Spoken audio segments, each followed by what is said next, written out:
Good morning. We'll call this meeting to order and ask Vicki to call roll. Mayor Pro Tem Bryant, Here. Commissioner Elliott, Here. Commissioner Madrid, Here. George Jones, Cliff Martin, Randy Petty, Here. and Gene Porter. Here. Okay, thank you. We do have a quorum. Move down to the approval of the minutes of September 22nd. If anybody has any additions or anything to add to the minutes, I'll ask for a motion. I move to approve. We have a motion to approve. We have a second. Second. We have a second. All those in favor signify by saying aye. Aye. Aye. Aye.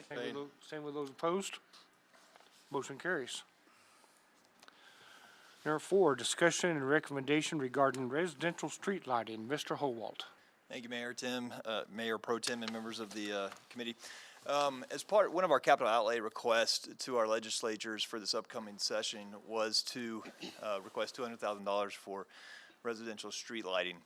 In conversations that I've had with our state legislatures when we were presenting our requests to them, they said, well, where would you like that residential street lighting to go? And so I felt that with what this committee does, it would be a good opportunity for this committee to provide some feedback on where we may like for us to install those residential streetlights so that we can let our legislatures know, hey, we're looking in this certain area. The request itself was for $200,000, and just to give you some perspective, they could range between $5,000 and $10,000 depending on the situation, where the existing electrical service is, if it's overhead, if it's underground. So if just say $10,000 per streetlight, you're looking at about 20 streetlights.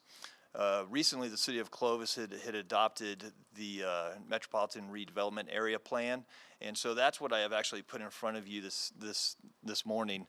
You'll see the two new districts that were adopted, MRA District 1 and MRA District 2. And so because of that and trying to redevelop those areas, I felt that that may be a good area for us to initially start looking at. Obviously, as developers come in, and I guess just to give you some quick background, the reason why we don't have streetlights within our older residential areas is simply it wasn't a requirement at the time in which those were developed.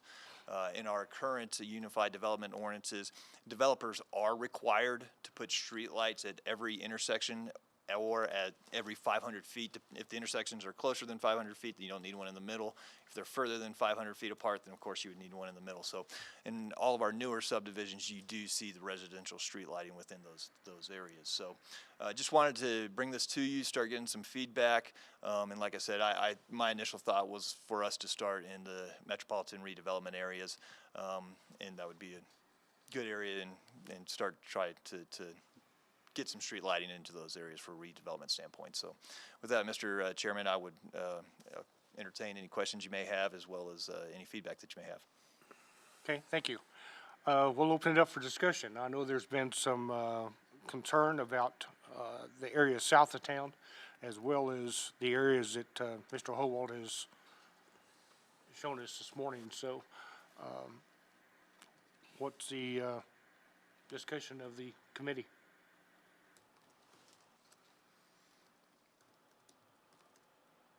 You don't think we need to start on the MRA districts and then go from there? Is that Well, acceptable? I agree that some of the older residential areas probably need to be targeted. So I'm sure there's not much lighting in those areas. Yeah, and of course, the street lighting issue came up with, with safety concerns and traffic and things like that. So, I mean, the areas that are in the MRA district definitely, relate to that. So, I think it may be a good place, a good area to start in. Yeah, Mr. Seems Chairman. logical.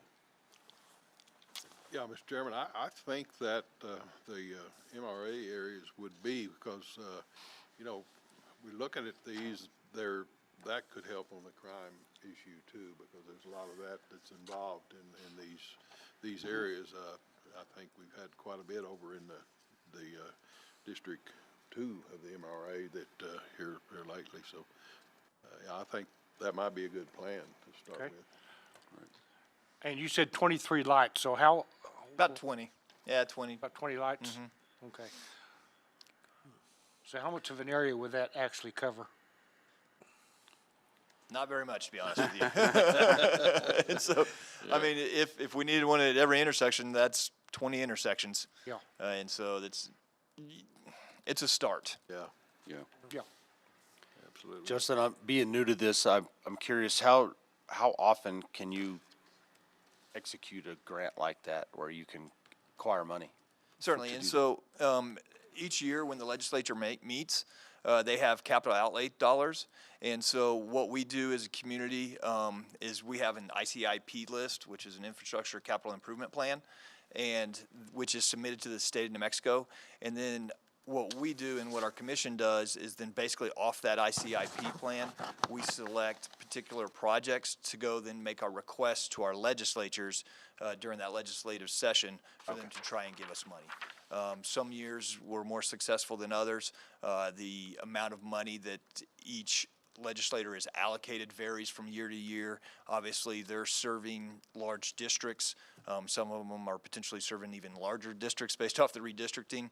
And so they represent a lot of different communities. And so they try to get as much money to each community as they possibly can. And so we usually ask for a range of projects from like parks playground equipment, which could be a $75,000 request, to our largest request this year, which is for Martin Luther King Jr. Boulevard for $1 million. And so it just varies, but it is annually that we Annual? can go back and ask. Okay. Yes, sir. Well, also a little background too that, and Mr. Holwell, let me know if this is not right, but, you know, the city is now responsible for doing street lighting in these areas, you know, unless it's for the developer, but Excel used to help us, and that they don't any longer do that, but the city continues to pay the utility bills. So we pay the utility bills on all streetlights, Yes. correct? That is correct. Okay. And they're not metered. We pay a flat fee for each pole, essentially. And so for every light, we pay a flat fee. Right. Okay. Okay, thank you. Okay, so this is up for recommendation regarding the residential street lighting. So I will need a motion to, And I'm sorry, Mr. Chairman, because it is such a limited number of intersections, if I'd ask you to consider either MRA 1 or MRA 2. That way, we're kind of targeting a focused area, and then we can expand out from there if that makes sense. okay? It seems to me that MRA 2, which is the blue, is that correct? That is correct, right. yes, sir. That's the largest. That would be probably I would suggest that's where you would start, unless you guys have another idea. I know MRA 1 is the older neighborhood, and there's more residential's there than there is in MRA 2. Okay. MRA 2 is more business in there, so they have better streets there in MRA 2 than they do in MRA 1. So, Well, there's no doubt they're needed in both need 'em both, districts, but Okay, again, we gotta start somewhere, so. Mr. Chairman, we're gonna go for like 20 lights, is that right? Right. Why not split them up, 10 in each district? That would seem to me like the fair way to do it. It's certainly it's up to y'all's discretion. Okay. You want to put that in the form of a motion? I would make a motion that we put 10 in each of the MRA districts, 1 and 2. Put 10 lights in each one. I'll second Okay. that. Okay, we do have a motion and a second to make a recommendation regarding residential street lightings. All those in favor signify by saying aye. Aye. Aye. Anybody opposed? Okay, motion carries. Thank you. Okay, discussion regarding roadway prioritization. Mr. Bunch. Thank you, Mayor Pro Tem and committee members. A while back, myself and Justin Holwalt were having a meeting about roadway projects, and we looked at the existing roadway prioritization map and found out it's a little bit outdated and it needs to be updated. I did a handout for you and put it in front of you to show you the existing list. On that list, if you guys want to make notes, the first thing on that list is wheel height from Prince to Norris. That has already been completed. That roadway project needs to be taken off the list. 7th Street from Main to Norris, that's another one that the dollars have already been secured and the construction's about to start on that one, so that one will also be taken off the list. The next one be 21st from Wheaton to MLK. That's still needed for funding and design. Yano, from Norris to Humphrey, we don't have anything on that right now. I believe we're doing some plans on that right now. We do have this, we have the storm drain design only for that, but no roadway design. Yep, we're working on some plans for that, and that is going to be needed in the near future for the development that's headed out that direction. Next would be MLK from Grand to 21st. I know we've already done some of that work in that area, but we're still needing some funds for part of that. Look at, like Justin said, we're looking at some of that right now in the capital outlay requests. Wheaton, 6084 to 21st. Still waiting on that. Prince from Mabry to 10th. Norris from 21st to Yano. Humphrey and 21st intersection. I believe the state has been working on plans for a roundabout design at that location. And then Humphrey from Yano to 21st and Humphrey from 21st to Mabry. So what I'm asking from this committee is to look at this list, and maybe we could, if any new needs come up, if there's any roadways that are failing, we need to get them on this list. Or if any of these need to be brought down the list or moved up the list because of their condition, we need to work on that now. We want a new list early next year so we can have a goal to shoot for when we're looking for projects. And also, once we get this list, I believe we'll use this list to put on an ICIP, correct? Correct. Okay. So this is just for discussion right now and to everybody to start making up their own list and reprioritizing. Okay. So let me ask about Humphrey and 21st. If the state's working on something, we have down to realign it. How does that get shared, and why is it on our map if it's on theirs? So Humphrey and 21st Street is the city of Clovis has maintenance responsibilities to Humphrey, even though it's a state highway. Right. And so previously, it was requested for the state of New Mexico to come up with the design of the intersection itself. And then they said, well, the city of Clovis can pay for the construction of it. The city of Clovis has never identified or prioritized the construction of that intersection. And so we don't have any funds allocated for construction. And the DOT at this point maybe has a 15% design for a roundabout at that intersection. But that's how that came about. Do the city limits still go down that intersection? Is there some county responsibility here as well? Yeah, so the city limits are Humphrey currently. And so anytime the city limits are at a road, then the city of Clovis is responsible for the maintenance of the roadway. Interesting. I was gonna ask a question here on this, Norris 21st to Yano, mill and resurface sidewalks. Mill and resurface and sidewalks. Didn't we get $1 million now to do that?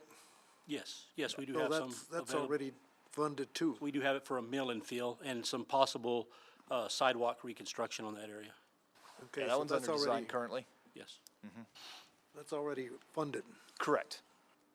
okay.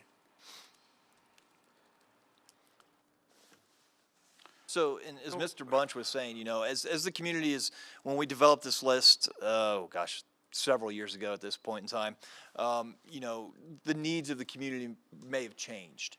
And so if growth has occurred in one location and not in another location, it may change your focus. I know that the Curry County, for example, has done a lot of chip sealing going out towards Cannon, west of West 21st Street, essentially, as you go out past Wheaton.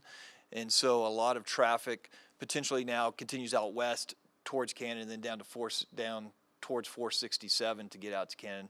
And so the Wheaton portion between 21st and US 6084 may not be as heavily traveled as it was when we created the list before. That's another thing that we look at when we're trying to develop these lists is how much traffic is on the roadway itself, which then allows us to make some educated decisions on, well, what is the actual use of the roadway as far as the priority of it getting redone. And so once we have a list, we may go out and recount all the roadways for us. That's what we did originally when we created this list, so we could come back to it, and for you guys to make some decisions. Mr. Chairman, Yes. right there on 21st, right there on 21st, where it's past the hospital. The hospital has got 4 lane. It's got a 4 lane. Anyway, the hospital has a 4 lane, Correct. deal up to the pharmacy or whatever, and then after that, you have a little 2 lane road, and there's a lot of traffic through there. It's a lot of traffic there in the morning and in the afternoon. And that's where the traffic counts would come in. Yeah. So we would actually know how much traffic is on that roadway compared to another roadway. Yeah. And I do remember there's one time that that was discussed with the hospital. They had some concerns about that particular piece of road as well, so. In conversations that we've had with PRMC and a lot, is because their pharmacy and their orthopedics maybe is on the south side of 21st, and the hospital itself is on the north side, is pedestrian traffic. And we've had conversations with them about, well, you guys could potentially install a hawk signal system, which is what we have at Marshall Middle School. Something like that, to where when a pedestrian does show up, they can push the button and get a red light to safely cross. Or, they always have the option of going down to the signal at MLK and 21st Street to safely cross. So those are the conversations that we've had with PRMC. But yes, it does go from a 4 lane down to a 2 lane section once you get past a certain portion of it. Mayor Pro Tem, just like to add on what Justin was saying about the traffic going down 21st Street to 467. The state is in the process of putting a signal in that intersection at 467. Yes. And 6084, so it will be more traffic going that way and less going down the Wheaton direction, as he stated, because it'll make it a safe crossing up there at 467, which is not safe at this time.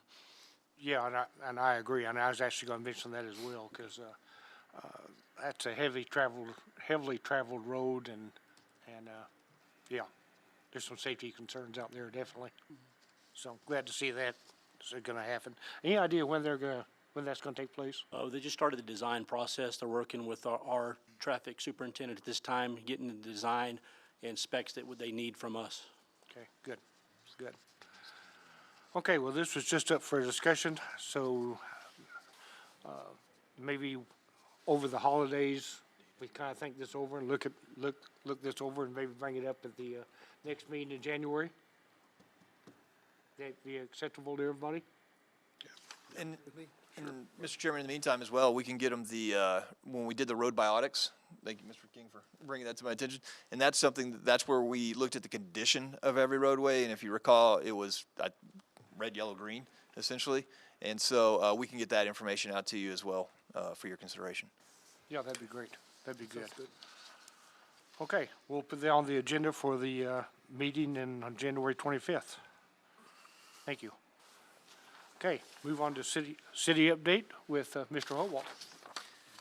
Thank you, Mr. Chairman and members of the committee. And just, I guess, back to the last subject for the long-range planning costs you see on this sheet, go ahead and throw those out, because we don't know what anything costs anymore. No. So that's definitely not a very good planning tool, so don't think when we start looking at $5 million a mile, that may not be the case anymore at this point in time, so just want to point that out. Let me quickly ask, though, this request and lining it out, this is part of what y'all are going to go ask for, is that correct?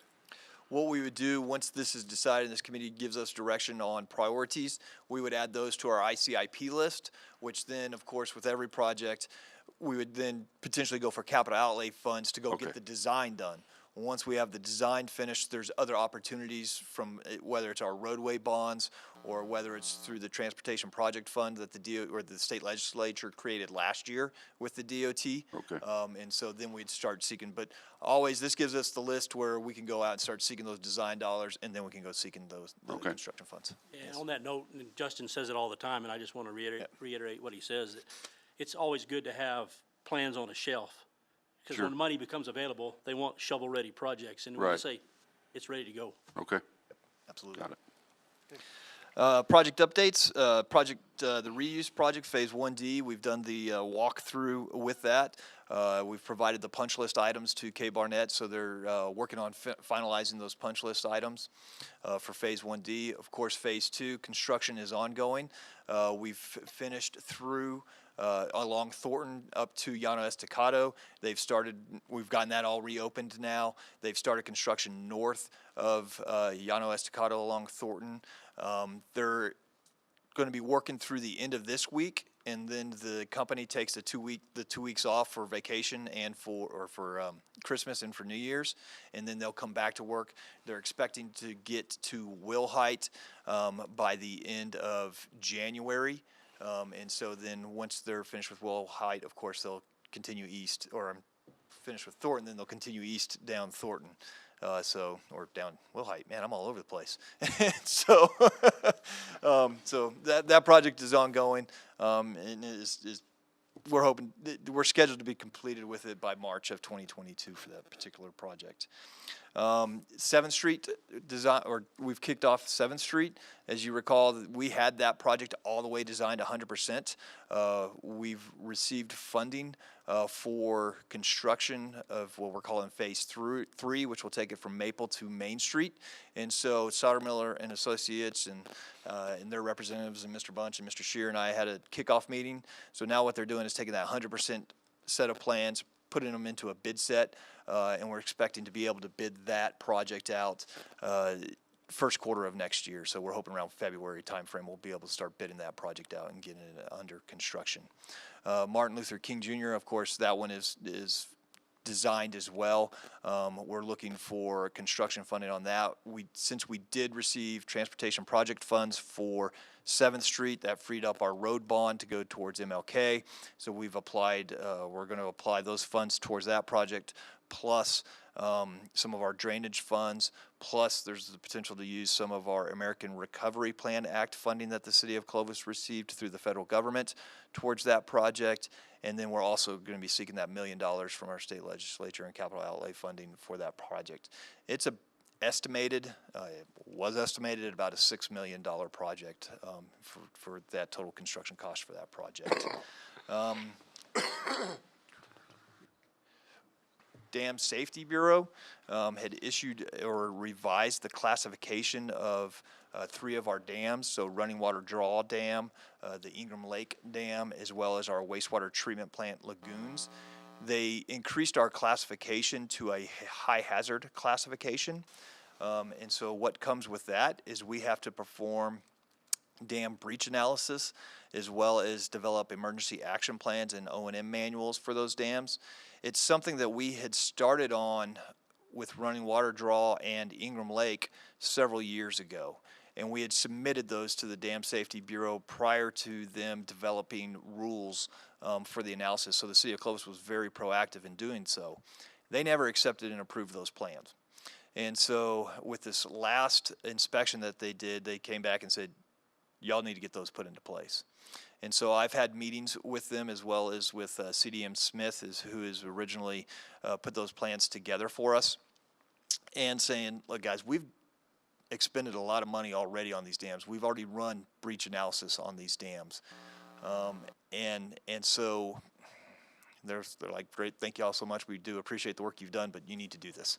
And so I've got a scope and fee, which will actually be presented to the city commission at this week's agenda, for us to start going back, reviewing what we've done, having more meetings with the state engineer, trying to get to them to accept our previous work that we've already submitted to them, or trying to show that the hazard classifications on those dams shouldn't be that high.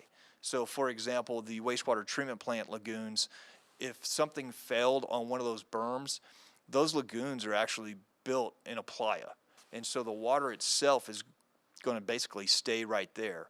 And so if we can show that nobody is going to be impaired by a breach of the wastewater treatment plant berms, then it can lower that classification to where we wouldn't be required to provide all these emergency action plans, et cetera. Similar to with Ingram Lake. I mean, the way that they want you to start a breach analysis is considering that the dam is full. Well, we all know that their toe slope of that dam has never even been touched by a drop of water, no matter how much rain we've had for the year. And so the reality of that dam breaching is not very high. And so we're trying to make those points to the Dam Safety Bureau to say, look, if you allow us to start the breach analysis as if that dam was empty at the beginning of the rain event versus being completely full at the beginning of the rain event, nobody's going to be impaired or impacted by a breach. And so then that would lower the hazard classification of that dam. And so that's another project that we have ongoing. We also have the Purdue and Eccles storm drain. That's also on our City Commission agenda for consideration this week. As part of our master drainage plan, it was identified as a project of need because when we do get rain, the Purdue around the Eccles area and Cameo area, those residents are impacted by runoff coming down the streets and trying to work its way over to Dennis Chavez Park. And so it was identified in our master drainage plan. I received a scope and fee from Moles and Corbin to start the design on that, and that's going to be up to the City Commission for consideration this week to start the design process on that plan. So with that, that's highlights of what's going on from a design standpoint. Happy to answer any questions. Okay, any questions? What's the status? It's been a while since we had the discussion. Where is project for the west side of Prince at 21st? Is there anything happening with that? We talked about some barricades the curb down the Correct. center. What's happening there? Yeah, and so we took a look at it, and that's got a quote from a local contractor to put those improvements in. That was about an $80,000 project to go out and put the barricades in, do some driveway work there at Walgreens, replace the barricades south of 21st Street along Prince, just from an aesthetic standpoint, make it all match. And so that's something that we'd have to for the commission, identify funding for. So, I mean, it's not on any lists, and it's not any No. works for getting funding and whatever. But, It's something that we would have to identify funding for. okay. Yes. Okay, any other questions? Okay, thank you. Good report. Mr. King, welcome to the meeting. Thank you. What's going on with Clovis Schools? Mayor Pro Tem, members, just a quick update. Projects have slowed down a little bit. Material availability is becoming a problem. You've probably seen Berry Elementary School. We're under construction for the classroom addition, roof replacement, and HVAC replacement. That's phase one. I submitted the final draft RFP for Berry Phase 2 architectural services this morning for state approval. So we'll advertise for that January 2nd after the holidays, and hopefully get an architect on board for the interior renovation portion of Berry, so we can complete that project. Marshall Middle School, Yucca Middle School, Freshman Academy, and the high school window and door replacement projects. I think my steel and glass is floating out in a ship somewhere. We've had purchase orders in place for about 6 months, and we're waiting on material. So kind of one of those waiting games. As soon as we get material, they can assemble, and then we can schedule and start the replacement of those units. High school fencing and gates project, that was something that I'd applied for through capital outlay funding, through securities awards. Price of steel has gone up since we started this process, a little more than 300%. And so PSFA had put that on hold, and but I'm nearing the end of there's a deadline to spend the money. So we're moving forward with that. So hopefully between now and the end of June, I'll have the fencing and the gates installed at the high school. Freshman Academy, we had some water come in the building. So there's an old mechanical room just off from the stage on the main gym that when the building was designed, it was sunk in the ground about 1.5 feet. The doors are below grade. So every time it rains, water kind of just washes into the building.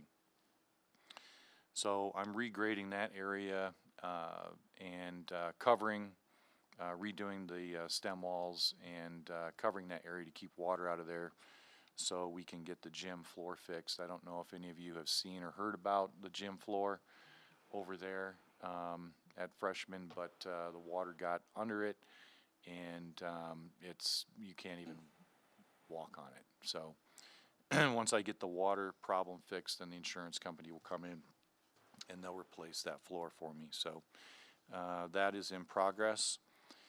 Yucca Middle School, west parking lot, 90% design. I've got another meeting scheduled with Leidick Engineering, who's designing that for us, and hope to complete that design and get that started so that we're ready for construction as soon as kids are out for summer. We received a bunch of dollars from federal funding for CARES, and so on my project list, I've got 34 outdoor classrooms to build at 12 different sites. They just consist of a slab, 24 by 30 with a steel structure for shade, and then we'll put tables, metal tables in there. So they'll have to bring materials out and back in every day that they use those facilities. And I don't have a schedule on when I'm going to start. I'm getting pricing right now. So replacing all evaporative cooling with HVAC package rooftop units. That's primarily at most of our gyms and locker rooms. So that's on that list as well. And I'm in process of working on getting the RFP for design for the ag farm renovation and let's see, behavioral school, central office, and technology building. So that's what we're doing currently. A lot of projects. On the fencing at the high school and the gates, I know you all have the perimeter fencing. Is this going to be additional fencing, or are you replacing some fencing, or? So the fencing portion will extend from, be the northeast area by the tennis courts where it stops currently. We'll have to extend it to 21st Street and then turn and go west back into the CMU wall at the tennis courts to be able to secure the campus. Then the gates will be at the entrances and the exits? Yes, sir. 2 at 21st Street and 1 at Purdue. Okay. Okay.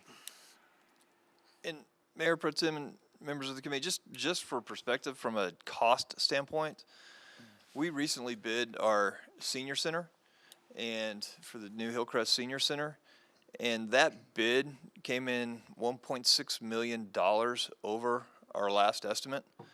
And so, you know, for a municipality our size and with our budgets, we just typically don't have $1.6 million laying around that we can go inject to cover that difference. And so we either start looking for additional funding or we start having to scale projects back.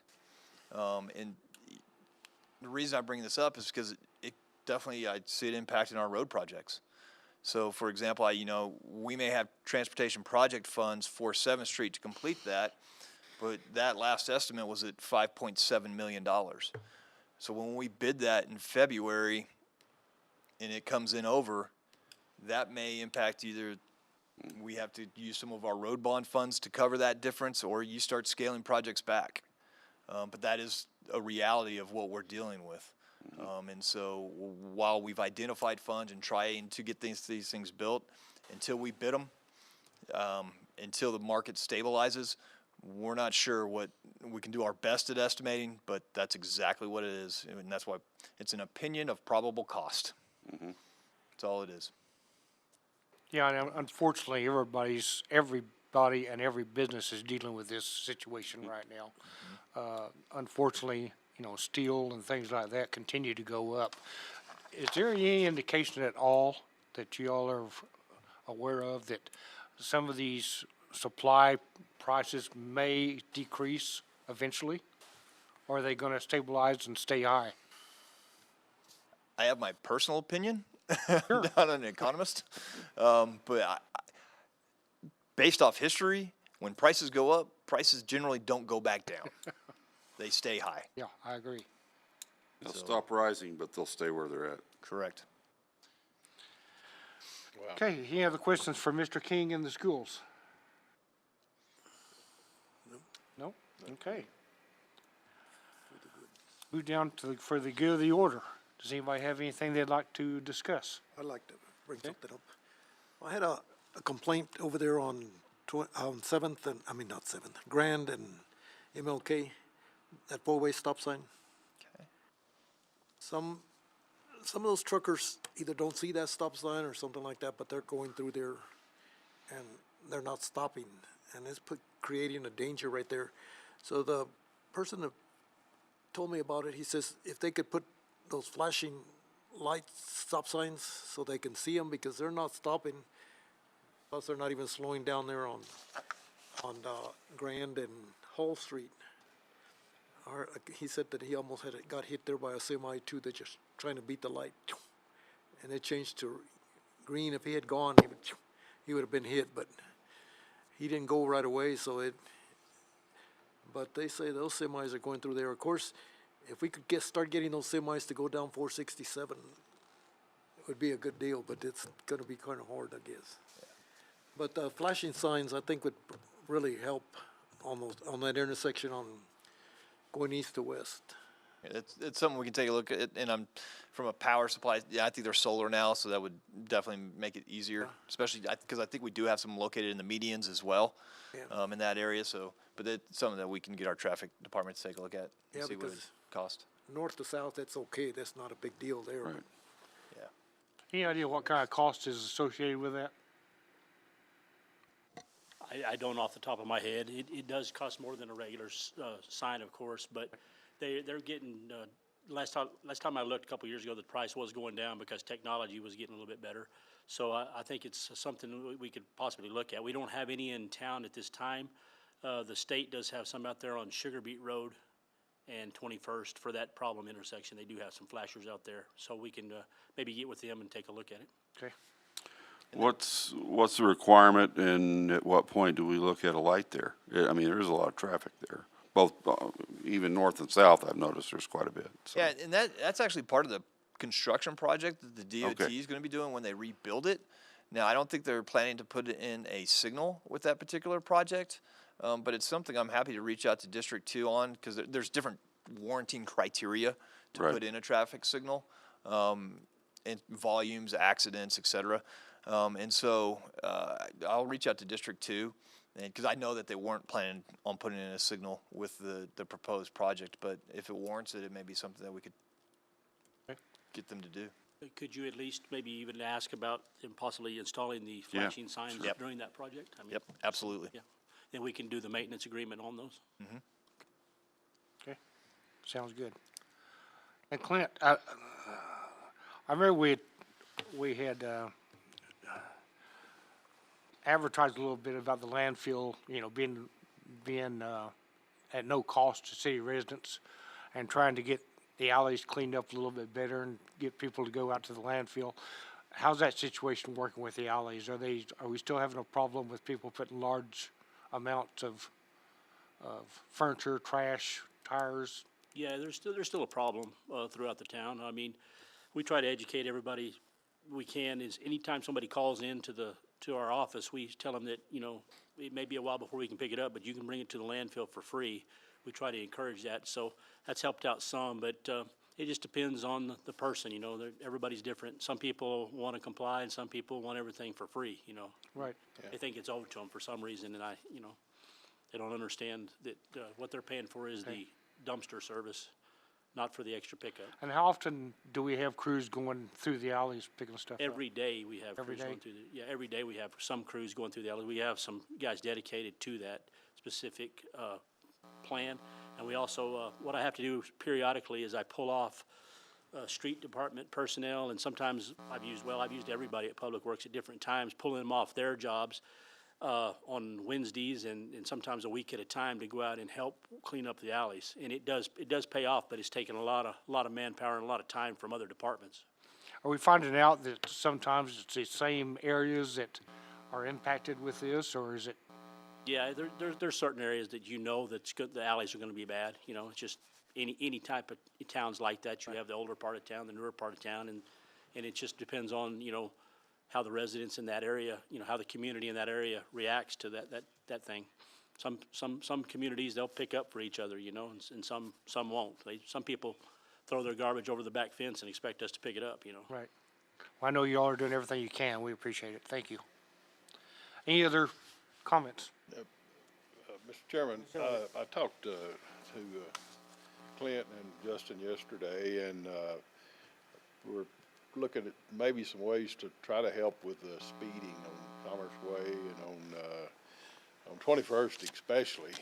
And Mr. Stacy Martin has brought up this, and I talked to Justin and Clint about it, and looking at 2 or 3 ways we can kind of determine maybe how to stop some of that, because there's people that go by shop 70 mile an hour, and same thing on 21st Street. And of course, there was a pretty nasty wreck with George Bannister. Pickup was turned over on Commerce Way there. A guy they figured was running 102 mile an hour, I think, or something like that. But trying to look at some ways to do that, and they come up with some good ideas. I appreciate them looking at that. So maybe we can stop. Of course, there was quite a fatality back several years ago right there at Sycamore, and killed 2 people there. And you pull out of your driveway, and if you can't see both directions very well, somebody's running 70 mile an hour, you may get run over. So appreciate you guys for doing that and looking this situation over and seeing if there's some way we can help with that. So thank you a lot. Appreciate it. Yeah, maybe we put that on the agenda for the next meeting as well, and maybe just discuss that. I don't know what the answer to that is, but it's definitely, no doubt, it's a problem. And And, Mr. It's Chairman. not just on 21st and Commerce, but, it seems like all the residential areas, especially, getting, Maine, Axtell, those areas like that. People are driving 45, 50 miles an hour down those residential streets, and you got kids playing in the yards, and, we've just been fortunate that, there hadn't been a, bad accident in the residential areas. Yeah, and Mr. Chairman, and just to expand on that a little bit, reality of it is we like wide, straight roads. Well, when you have a wide, straight road and you have nobody next to you, you instinctively are going to drive faster. And so that's what we're dealing with. And so there are different design ways to try and correct that. There's a lot of things, they call them road diets now, where you take a 4-lane road and you start to narrow it down to where if you're introducing bike lanes or hashed out areas and creating separation, going from 4 lanes down to 2 lanes with a center left turn lane, what it does is puts more people in one lane, then you instinctively slow down. Traffic congestion, what's the complaint of traffic congestion? You're not going anywhere. You've slowed things down. Well, that's not a bad thing all the time. And so there is different techniques and design standards that we could potentially look at implementing into our new subdivisions and into our older subdivisions, miniature roundabouts, things of that nature that you could put at the intersections that then somebody can't just go straight through an intersection. They have to make a movement to get through that intersection. You have to slow down. If our intersections are all 400 feet apart, a city block about, then you're slowing down. You can't get up to a high rate of speed in between every intersection. And it works for all directions. And so those are some of the things that we've visited with Commissioner Elliott about, and certainly are happy to discuss those with you, and I can bring examples at a future meeting. Great. And Commissioner Elliott, thank you for bringing that up. That's, Thank you guys. definitely something we need to look at and take into consideration. And Mayor Pro Tem, maybe you want to expand on the capital outlay request from Kevin for Axtell or Gidding, which one is? Yeah, so on the one-time non-recurring list, which is up for consideration at this Thursday's commission meeting as well, Mr. Music did put in for 2 more of the speed control signs, and so those are the flashing ones that show you how fast you're going. And so he wants to install a couple on Gidding between 21st Street and Manana in that area. And so those are up for consideration as well. But those are about $10,000 a piece to install those signs. They seem to work, though. I live right there on the one they put on Manana. You see people hit it, it starts to light up, and they do seem to work. It's Especially when they start flashing get your red. attention. Yeah, they start flashing red and blue, they think, I definitely know it. I definitely noticed the one on Manana quite a bit, so yeah. Well, if you're noticing them, that's good. you may.